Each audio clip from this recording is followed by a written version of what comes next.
Mumbai Indians मुकाबले को गंवा चुकी है राजस्थान रॉयल्स के खिलाफ। मैच नंबर 38 मुकाबला ये खेला गया SMS stadium, Sawai Mansingh stadium में ये मैच खेला गया और ये मुकाबला गंवा दिया है मुंबई इंडियंस ने। इस मुकाबले को गंवाने के साथ ही मुंबई इंडियंस के प्लेऑफ्स में क्वालिफाई होने के जो चांसेस है अब वो और थिन होते गए हो चुके हैं। यहां से बाहर नहीं हुई है मुंबई की टीम, लेकिन मुंबई इंडियंस अब बहुत मुश्किल है कि अब क्वालिफाई कर पाएगी, क्योंकि टॉप 4 की जो टीमें हैं वो बहुत ज्यादा स्ट्रांग नजर आ रही है। स्वागत है आपका इस लाइव सेशन में। मुंबई इंडियंस और राजस्थान रॉयल्स के बीच में मैच नंबर 38 खेला गया और ये मैच जयपुर के सवाई मानसिंह स्टेडियम में खेला गया। इस मुकाबले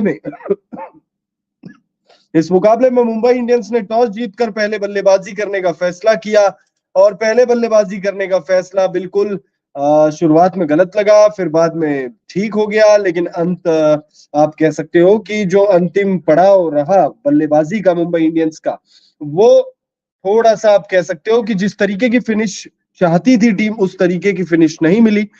लिहाजा मुंबई इंडियंस ने 20 ओवर के अपने कोटे में 189 रन बनाए। मुंबई इंडियंस के लिए अगर हम बात करें तो ईशान किशन खाता नहीं खोल पाए, रोहित शर्मा 6 रन बनाकर आउट हुए, मोहम्मद नबी 23 रन बनाकर आउट हुए, लेकिन उसके बाद नेहल वडेरा ने 24 गेंदों में 49 रनों की शानदार पारी खेली, 3 चौके और 4 छक्के उन्होंने अपने बल्लेबाजी के दौरान लगाया और वहीं उनका साथ तिलक वर्मा ने बखूबी निभाया। 45 गेंदों में 65 रनों की पारी उन्होंने खेली, 144.44 की स्ट्राइक रेट से 5 चौके और 3 सिक्स तिलक वर्मा के बल्लेबाजी के दौरान हमने देखे। अगर हम राजस्थान रॉयल्स के गेंदबाजों की बात करें तो संदीप शर्मा ने क्या आउटस्टैंडिंग स्पेल डाली है भाई। संदीप शर्मा भाई ये वही गेंदबाज है जिन्होंने महेंद्र सिंह धोनी को आखिरी ओवर में रोक दिया था पिछले सीजन, मैच फिनिश करने से रोक दिया था। महेंद्र सिंह धोनी और रविंद्र जडेजा, दो शानदार फिनिशर सीएसके के, उन्हें रोक दिया था और संदीप शर्मा की प्लेइंग 11 में वापसी हुई है। 4 ओवर का स्पेल डालते हैं, 18 रन खर्च करते हैं और पंजा खोल दिया है भाई। 4.50 की इकॉनमी से इन्होंने आज गेंदबाजी की। वहीं अगर हम ट्रेंट बोल्ट की बात करें तो बोल्ट ने 32 रन खर्च करके 2 झटके दिए हैं मुंबई इंडियंस के बल्लेबाजों को। 8 की इकॉनमी से उन्होंने गेंदबाजी की। वहीं आवेश खान आवेश खान ने एक विकेट ली है मुंबई इंडियंस को।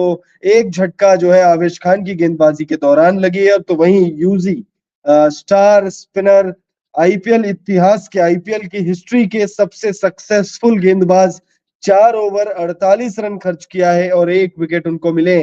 वहीं जब राजस्थान रॉयल्स को 180 रन चेस करना था तो राजस्थान रॉयल्स के लिए जॉर्ज द बॉस बटलर और यशस्वी जायसवाल ने पारी का आगाज किया। पहले 6 ओवर तक बल्लेबाजी शानदार हुई, बारिश की दखलंदाजी हुई, 61 रन बना चुकी थी आरआर की टीम। आरआर के दोनों ओपनर 18-18 गेंद खेल चुके थे। जॉर्ज बटलर पहले 6 ओवर में 28 रन बना चुके थे, तो वही यशस्वी जायसवाल 31 रन बना चुके थे। लेकिन बारिश के बाद पीयूष चावला की मैजिक हमने देखी। जॉर्ज बटलर को, जो कि सेट लग रहे थे, पिछले मुकाबले में शतक लगा कर आ रहे थे, पिछले मुकाबले में केकेआर के खिलाफ शानदार इन्होंने शतकीय पारी खेली थी। जो केकेआर के खिलाफ आरआर ने मुकाबला खेला था, उस मुकाबले की बात कर रहा हूं मैं।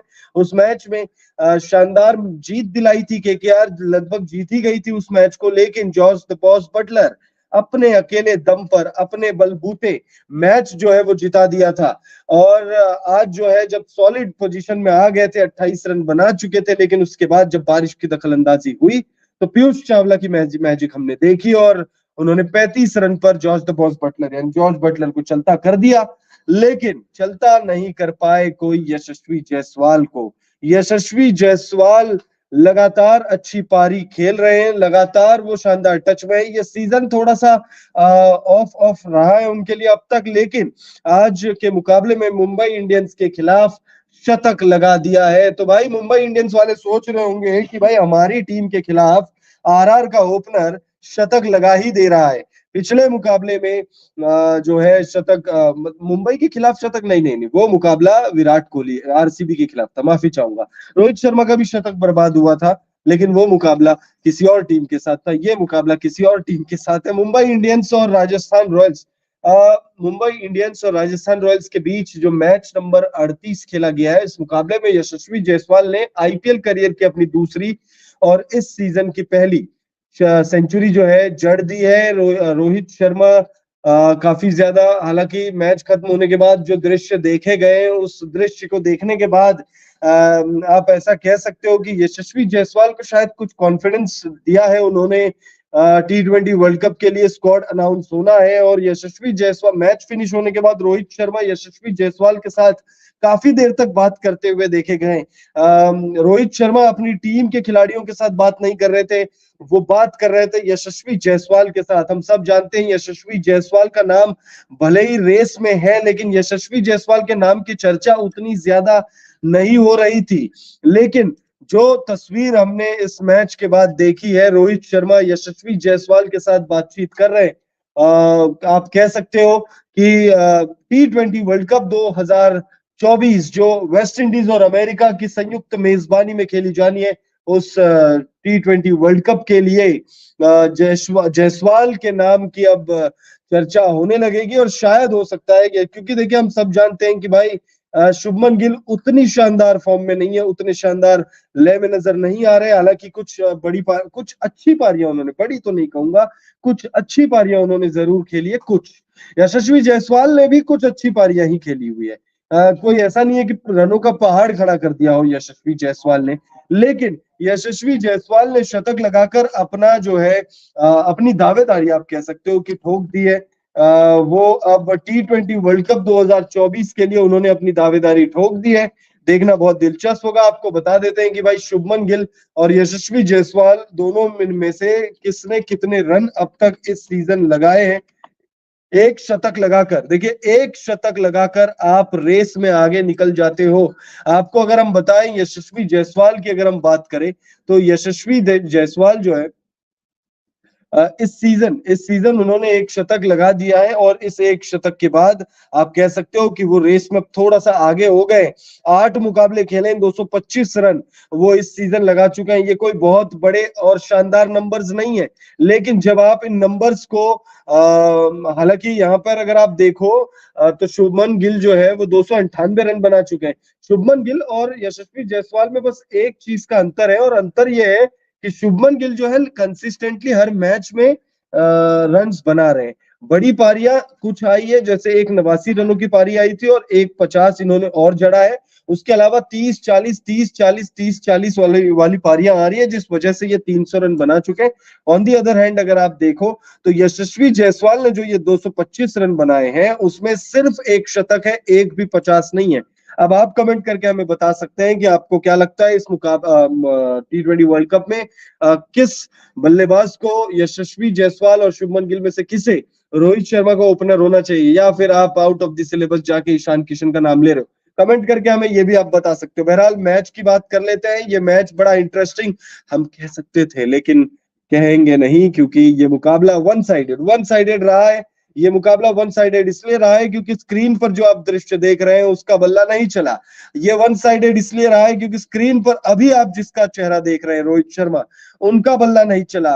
ये मैच वन साइडेड इसलिए रहा क्योंकि अभी स्क्रीन पर आप मोहम्मद नबी जिनका चेहरा देख रहे हैं, उनका बल्ला भी नहीं चला। गेंदबाजी में भी कुछ कमाल नहीं कर पाए, कुछ मिसफील्ड भी हमने देखे, एक चौका छूट गया। हालांकि जो जो गेंद पर इन्होंने मिसफील्ड किया, वो गेंद पर अगर ये शानदार फील्ड भी कर लेते तो भी मुकाबला राजस्थान जीत ही गई थी। और मुंबई इंडियंस इसलिए भी ये मुकाबला हारी क्योंकि जो स्क्रीन पर अब आप चेहरा देख रहे हैं, नेहल वडेरा, इनका साथ टॉप ऑर्डर के बल्लेबाजों को नहीं मिला। यानी अगर टॉप ऑर्डर के बल्लेबाजों ने अच्छी बल्लेबाजी की होती तो निश्चित तौर पर ये फिनिश करते। स्कोर अगर 200 के पार होता तो भी शायद राजस्थान जीत सकती थी, लेकिन 200 का स्कोर बनाने के बाद अगर आप टीम हारते हो तो उसमें दर्द थोड़ा कम है। और सवाई मानसिंह स्टेडियम में भाई अगर स्कोर 170 है, चेजिंग के टाइम पे मैदान जो है वो मदद तो करती है, ऐसी कोई बात नहीं। हालांकि पिच रिपोर्ट चाहे कुछ भी कह ले, आप यहाँ पर आईपीएल 2024 में तो हम देख रहे हैं कि भाई पिच रिपोर्ट भले ही कह दे करके कि बल्लेबाजों को मदद कम है, गेंदबाजों को मदद ज्यादा है, फिर भी 200 रन बन जाते हैं। तो ऐसा नहीं है कि भाई पिच रिपोर्ट अब तो सिर्फ अब यह है कि भाई आप अपने नॉलेज के लिए और आप लोग को और हम लोगों को ये जाननी चाहिए, ये पता रहना चाहिए कि भाई मैच कहाँ पर हो रहा है और इस पिच पर क्या कुछ हो सकता है और क्या कुछ घट सकता है। इसलिए पिच रिपोर्ट जो है बहुत ज्यादा इंपॉर्टेंट है। बहरहाल अगर इस मैच की बात करें तो इस मैच के भले ही मैच जीती नहीं है राजस्थान, लेकिन इस मैच के हीरो आप कह सकते हो। मैच भले ही राजस्थान न जीती हो, माफी चाहूंगा, मुंबई राजस्थान मैच जीती है। और हाँ, थोड़ी सी कंफ्यूजन हो गई है। इस मैच के हीरो संदीप शर्मा है, माफी चाहूंगा। मैच के हीरो संदीप शर्मा है, और संदीप शर्मा इसलिए मैच के हीरो है क्योंकि 4 ओवर 18 रन। वो मिस्टेक इसलिए हो रही थी कि मुंबई इंडियंस